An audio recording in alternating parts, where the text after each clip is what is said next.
Welcome to Between the Lines. I'm your host, Bill Thomas. This week's show is originating from Ron Bouchard's Nissan store in Lancaster, Massachusetts. I'm now happy to be joined by Ron. Ron put the little city of Fitchburg, Mass. On the National Auto Racing map during the run of the 1981 Talladega 500.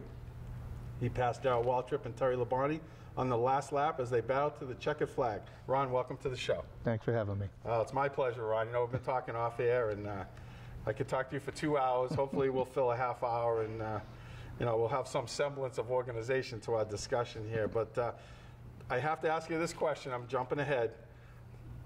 I was watching that Talladega 500 race. The video went out on the last lap. The audio was still there. And of course, I'm rooting for you. And the story is your father did something to the TV because he couldn't see the finish. Is there any truth to that rumor? There is truth to that rumor. As you said, it was coming down to the last lap, and something happened to the cable. I guess they said the cable got cut, but I wasn't sure if one of them Southerners might have cut it because a Yankee might have gone to win that race. That was my thoughts too. You know, they were trying to stop you from winning. If we can't see it, maybe it never happened. Well, anyway, my dad was watching. Of course, he thought it was his TV set. So first thing he did is manage to throw that thing up against the wall and listen to it on the radio. And it was funny. It was actually it was the next race that we ran back at Talladega, and Brent Musburger came over and presented me with a new TV because that story ended up everywhere. It was on TV the next week at ESPN, and so everybody got to hear it. My dad ended up getting a new TV. Yeah, it took on a life of its own, I'm sure. And, a great story, of course, great storybook story. You were about 10 or 11 races into your Winston Cup career back then? That's right. It was my 11th start. I started 13th in the field, and you know, I had some people that, well, first of all, I had a really good race car. And actually, it's sitting right behind us. Here, absolutely. This is the original. We were able to find it and restore it, and it's just been a great piece to have around because it's a big part of my racing career. And you know, like I say, I had a good race car. The car was known to be good there, and I actually got a lot of help from some people. Buddy Baker being number one of the guys that.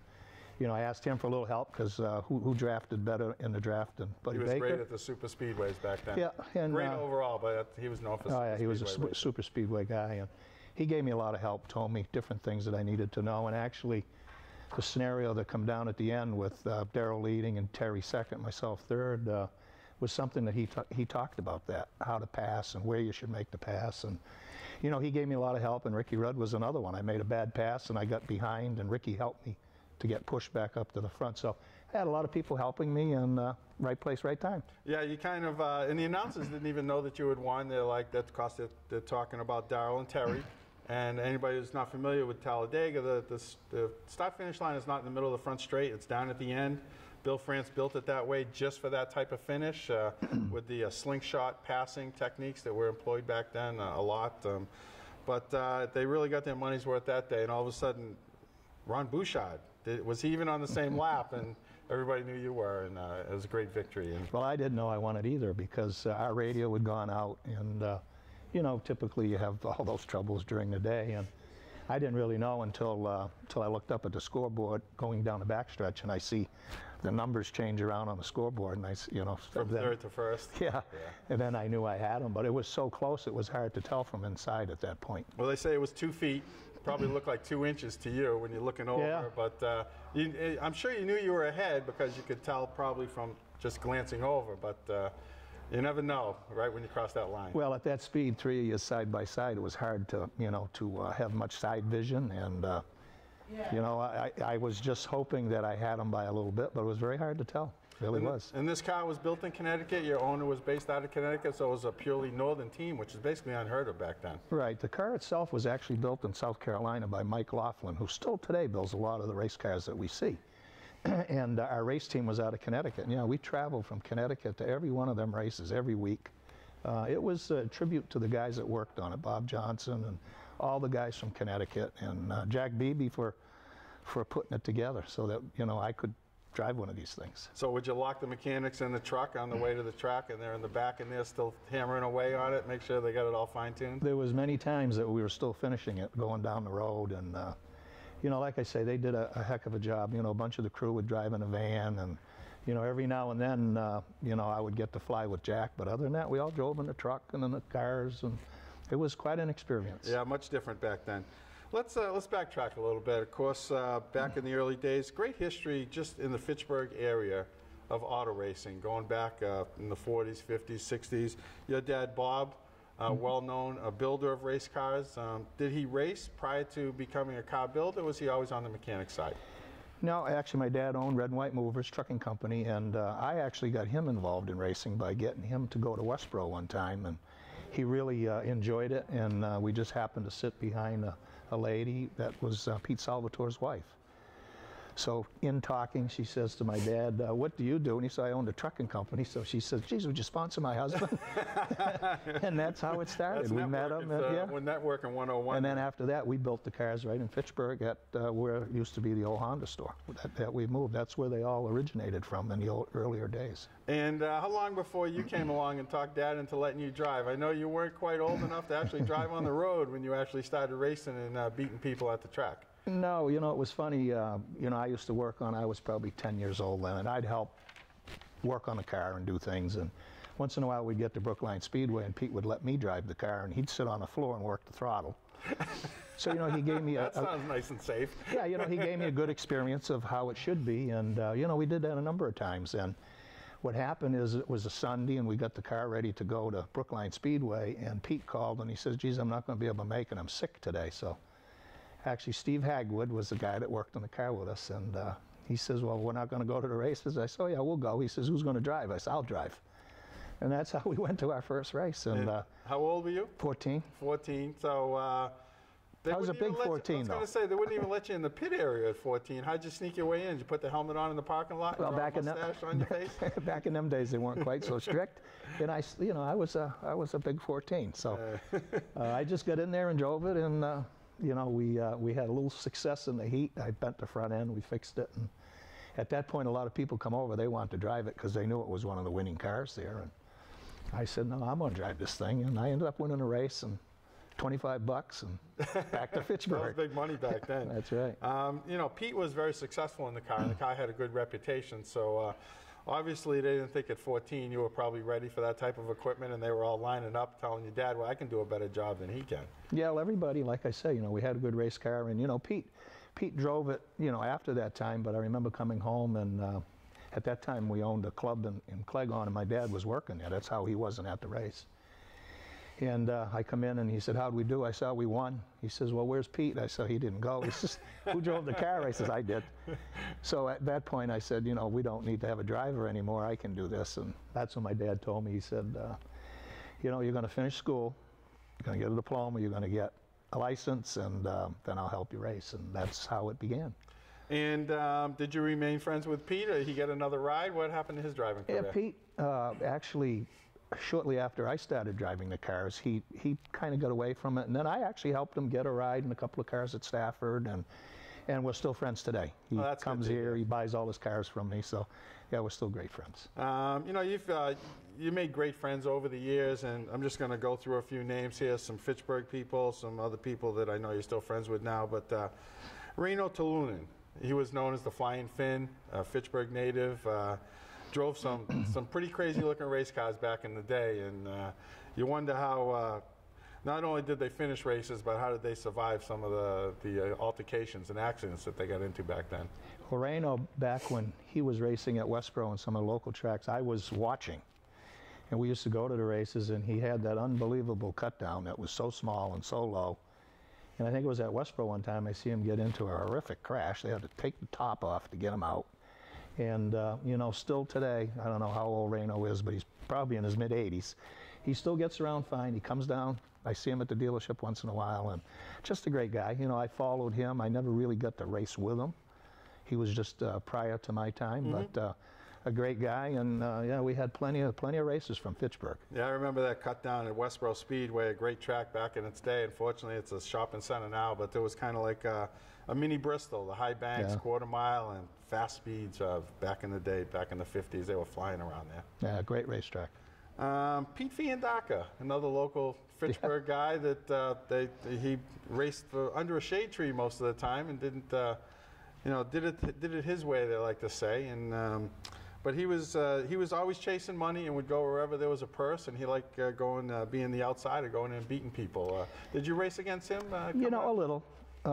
Again, I was probably a step ahead of him, you know, in age, so I was, you know, moving along a little quicker, it seemed like. And Peter stayed around, yes, and he won a lot of races, a good little race car driver, and he did everything on his own. He built his own cars, and, you know, as you said, he certainly didn't have the funding that he needed, but, you know, he did everything on his own and still races today. Yeah, I know they talked about he worked his way up into the modifieds, but then he decided to settle back into a little cheaper division because he loved winning, you know, 300-400 recorded wins to his credit, and who knows how many more, you know, that they didn't keep track of. But it was whenever Pete showed up, and you're like, that wreck's not even going to qualify sometimes, and the next thing you know, he'd be starting in the back and he'd be at the front, and it'd be like, where'd this guy come from? You know, let's show him the gate. George Summers. You know, my father was friends with George back in the day, and that's how I got involved in auto racing, and back in the 60s. And, you know, I started following you, and you showed up, started beating everybody, and down at Seekonk and Westboro. And I know you and George are still friends to this day. And George, he won his share of races back in the day, had bounties on his head, and when he showed up and there was money on the line, people didn't particularly care to see him roll in with his crew chief, Kenny Curley, back in the day, because he was quite the character back then. Yes, they certainly were. Kenny and George made a heck of a team. They had good race cars, and you know, George Summers was a heck of a race driver. And I remember the first time I went there, I had a '57 Chevy that actually Dave Rossback, myself, and Vic Kangas built to go to Seekonk, because, again, the purses were so much better than we were used to racing for. And you know, back then it was tough to survive. I was fortunate my dad helped me, and other than that, I'd have never been able to do it. And we went to Seekonk, and I remember driving in the first night. I went to somebody and I says, you know, who's the guy you got to beat here? And they pointed over and they said that, you see that redheaded guy over there at that 21? He says, he's the guy. Or the 31, I'm sorry. He was in the 31 back. He ended up in the 21 later on, but yeah, he was driving the 31 back then. So, you know, I watched what he did, and I followed him, and I practiced out there with him. And I remember Ken Curley telling him, he said, hey, we're not running no driving school to teach that kid how to drive, you know. But George and I had enjoyed racing together on a racetrack, and I learned a lot from him. And yeah, it's, you know, 50 years now, we're still friends. Yeah. I mean, George always, he knew how to get around somebody without getting him mad. I mean, he'd put the chrome horn to him, as I like to refer to it, but he wouldn't ruin somebody's day. He'd let the guy finish after he passed him usually. And I think you developed your career along that same style. I don't recall you having too many people mad at you, other than beating them, but not, you know, costing them money. Well, I always looked at, you know, people like George, Bugsy Stevens. You know, you could race aside of them. Richie Evans was another one. You could run aside of him for 100 laps and never touch. And if you touched, it wasn't because he meant to touch you, you know. And I always prided myself, I was in that same class. If I could get by you, I was coming by some way, somehow, but it wasn't going to be spin you around or knock you out of the way. I just never did things like that. Somebody who didn't quite live along those guidelines, and I'm sure you raced him side by side many times, was Jeff Bodine, who came out of New York but cut his teeth really here in the New England area, always in top-notch equipment. And you ended up down south together around the same time in the early 80s. But talk about your dust-ups with Jeff at some of the local tracks.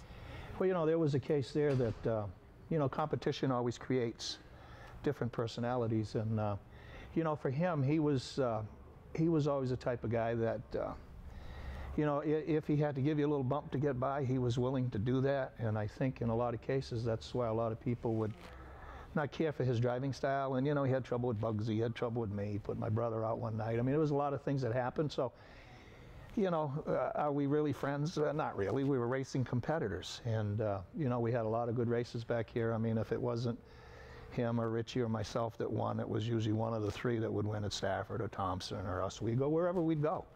And, you know, it was, again, it was a different style that Jeff had. Richie Evans and myself and Bugsy and those guys, we always got along great, Freddie DeSaro. But, you know, Jeff had a little different style, and it caused problems. That's a polite way of putting it. We'll just keep it there. And, you know, he was always in top-notch equipment, too, and I don't think he really needed to do that, but if it was part of his personality, he felt that's the way he wanted to get things done.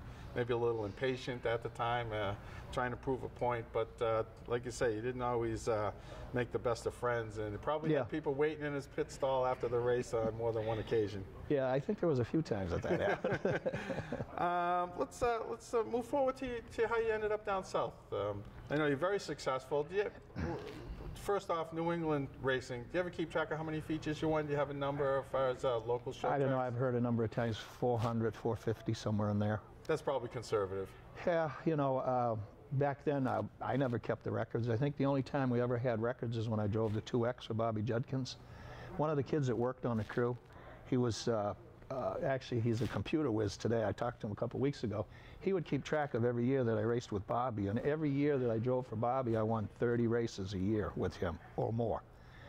And I ran for Bobby for, I don't know, 4 or 5 years, and, you know, it was kind of similar with the rest, but he was the only one that ever kept track, so I guess someday somebody will have to go back and try to figure that out.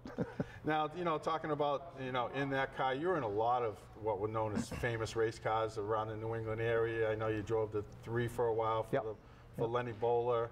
Were you ever in the 15? You never, because they were always together, and Bugsy and Freddie, great rivalry, and the Woodchopper Special, as they called it. You drove for Marvin Rifkin in the 7 for a while. Right, that was after the fact. Actually, the first modified I drove, it was funny. I went to, actually with my Seacount car, to a open show on a Wednesday at Stafford, an all-star show. And Vic Kangas was the chassis guy, and Dave Rosbeck built the motors, and Vic says, come on, we'll go to Stafford and race with them guys. We can't run with them guys, man. That's Bugsy, Freddie, Ernie Gahan, Gene Bergen, you know, Eddie Flemke. He said, oh yeah, he says, we'll go down.